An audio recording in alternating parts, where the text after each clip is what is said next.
Welcome to the Panavox channel, and today we're going to talk about AI. And Eric, what exactly is the topic about AI today? Well, the topic is, should we fear AI?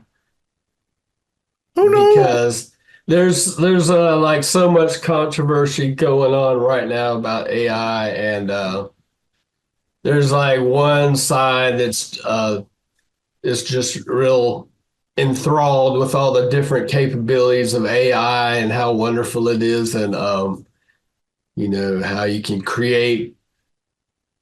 It makes it easy to create art and write articles and Yeah, do yeah. all kinds of things with AI, and a lot of people are really excited about that. And there's another camp that says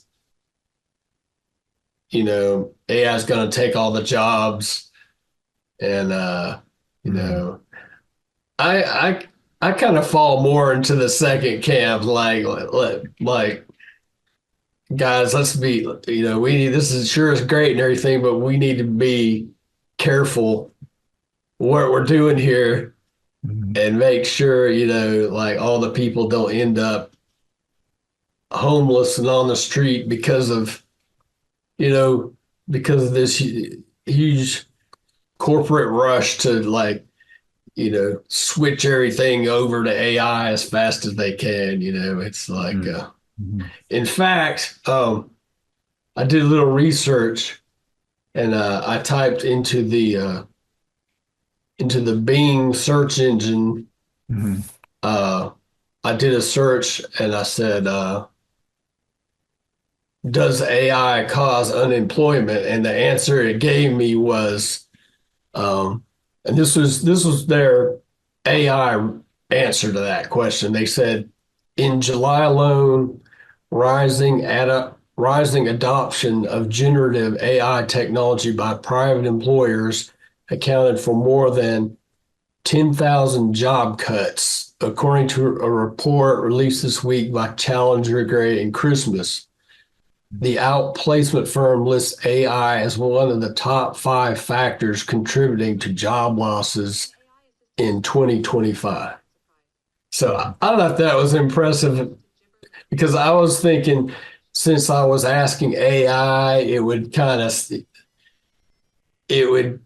say like, no, AI is not causing any Mhm. job loss, but it just came right out and said, "Yep, it's 10,000 job losses in the last month alone." So Yeah. uh, I guess there. It seems to me like there is reason to fear AI just for the effect it's going to have on the economy and jobs and that kind of stuff. And it kind of reminds me of uh, like back during the Great Depression, they had a big but right before that, they had a big like agricultural revolution, and they had more like agricultural inventions that made farming more efficient. And as a result of that, there was like, I don't know how many thousands or millions of people farm workers lost their jobs. That was one of the major causes of the Great Depression. But Mhm. it kind of seems like maybe we're headed that direction right now. Yeah, yeah, I So understand. I don't want to be an alarmist, you Mhm. know, and it's fun. AI is kind of fun to play around with, but I feel like nobody really has the steering wheel right now. Nobody's this thing's just kind of developing by itself, Yeah. and really no one's in charge of it, and there's just no restraint to it whatsoever. And it's almost like watching this like a slow motion train wreck or something, you Yeah, know. yeah, yeah. Yeah, I understand those concerns. So I have kind of a philosophical take on this particular issue. I don't think that I don't really see it as a black and white issue. I think that I'm not going to say that they're shades of gray. I don't really like that metaphor. I prefer to kind of say that it's complicated. That there's a lot of in some ways in some ways it's not complicated. In some ways it's very nuanced. So uh, I have mixed feelings about it. Is kind of the bottom line. And I think the thing is that um, we may fear the technology itself. But let's be honest, what we really fear is the abuse of the technology at the hands of people who are heartless, cold, and cruel and don't care about their fellow man. They're just driven by the desire for power or profits or something like that. And I think that's really where the fear comes from. Maybe people don't realize it because you want to kind of transpose that fear onto some sort of an impersonal technology when that technology is ultimately um, guided by, programmed, controlled, et cetera, by human beings. So we're back to that same question of, who are these people in positions of authority and positions of power, of influence, who decide to direct this technology for their own particular ends, and what are those ends? And I think maybe the more appropriate question here is, uh, are we afraid of the potential of abuse of AI at the hands of people that we may not already trust very much? Yeah, So, yeah. Mhm. yeah, we think of the powerful, the wealthy, the well-connected, all of the numerous advantages they have for obtaining power, for increasing their power, for protecting it against the interest of everyday people, working people. And it just seems like AI is another tool in their arsenal for amassing even more control and power. And Yeah. so Mhm. that's kind of how I look at it. So, but in and of itself, AI itself, I think it's just a neutral thing. It's like people say, is money? What is the saying? They say, money is the root of all evil. Well, that's actually not how it goes. Mhm. The saying is actually the love of money is the root of all evil. Not money Uh, itself is just a thing. And so for me, I feel the same way about AI. I think it's just a thing. It's just a particular tool. But if you might have a knife and you might say, well, this knife is really good for um, cutting fruit or cutting my steak or whatever you're eating. But you could also use a knife to cut somebody or to threaten them with it so you could get their money or something. So is the knife bad? I think again, it's what you do with the tool that you have. I think the scariest part to me is the like just the speed at which these corporations are rushing to adopt this AI technology, which they don't even really fully understand yet. It's just they see it as a big cash grab, or like but they think it's like the pot of gold at the end of the rainbow or something like, Yeah. and they're just, it's like they're just dying to lay off people. It's like they're just, they're not even hiding it. It's like they're not even pretending to care about the average person.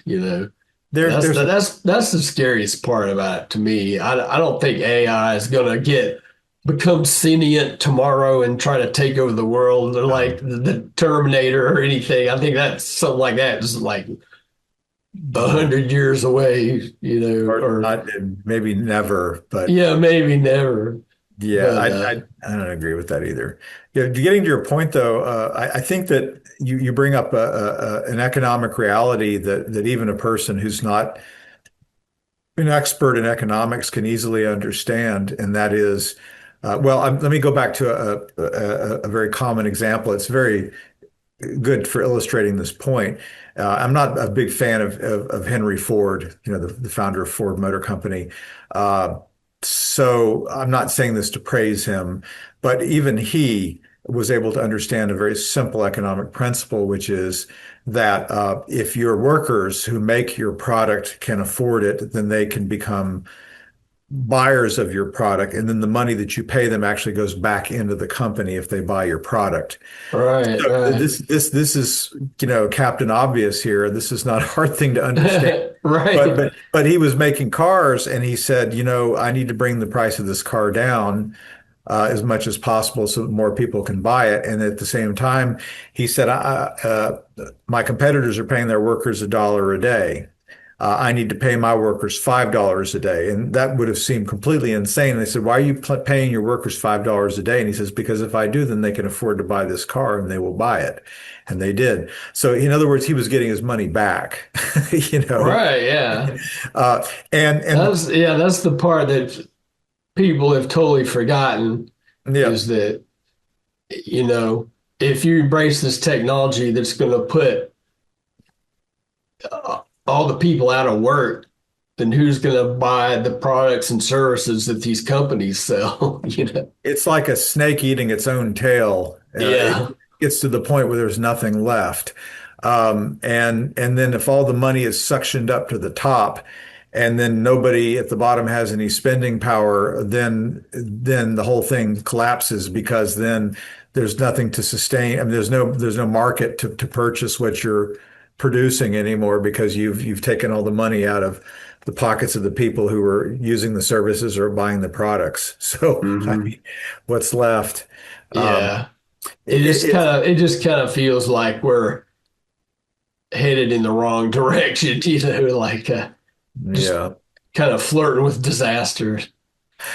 Yeah, but on a more positive note, if you allow me to go in this direction, I think that AI, has a lot of positive potential as well, and I think part of realizing that positive potential is recognizing its limitations.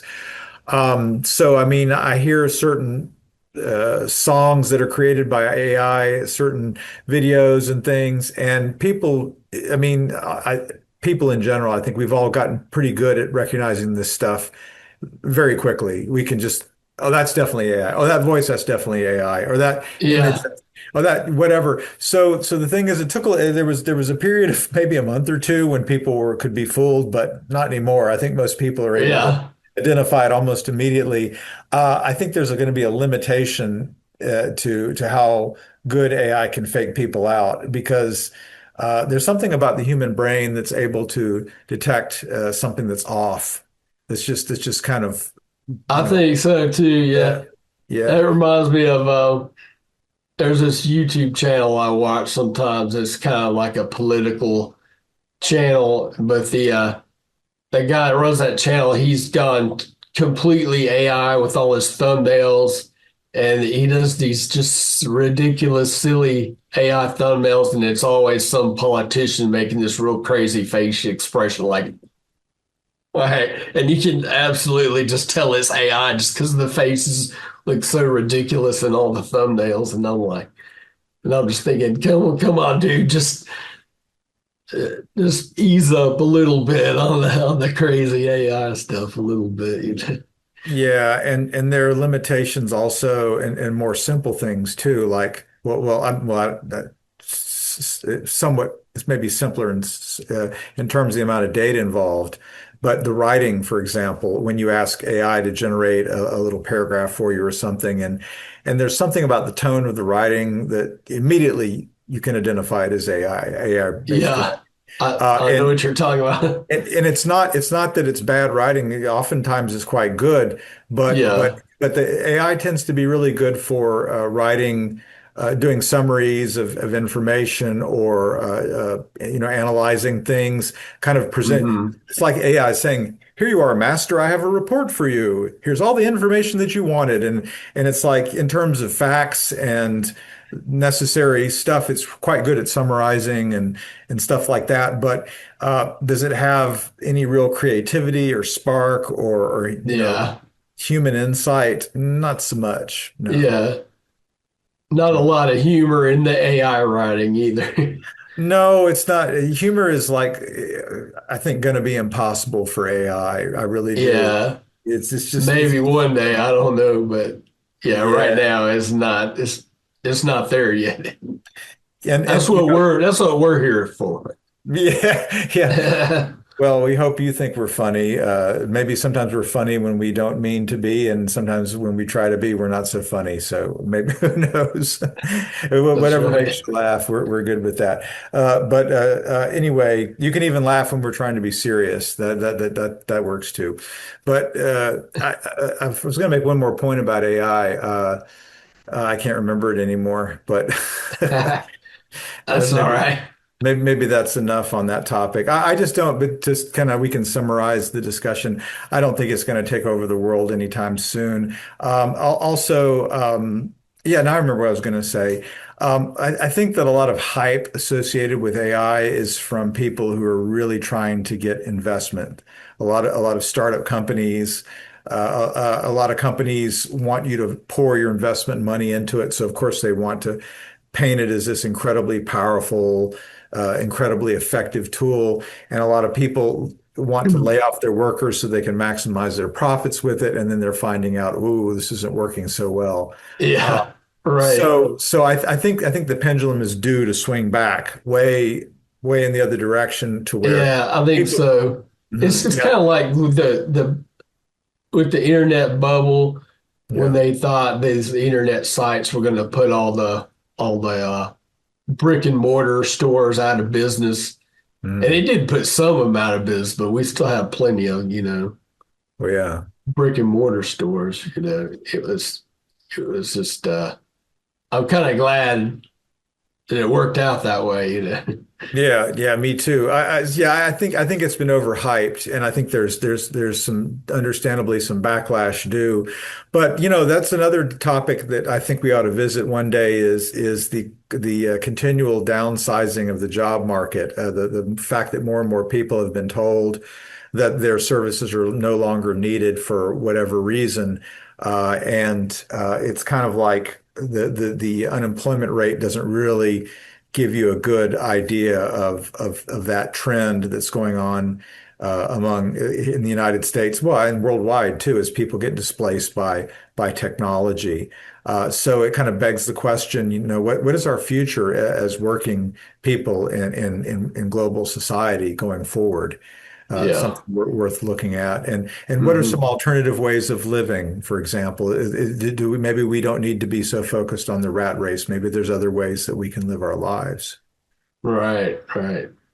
Well, anyway, and we might revisit this AI topic. There's a lot to talk about for sure. Yeah, there is. Okay. Thanks. Talk to you later.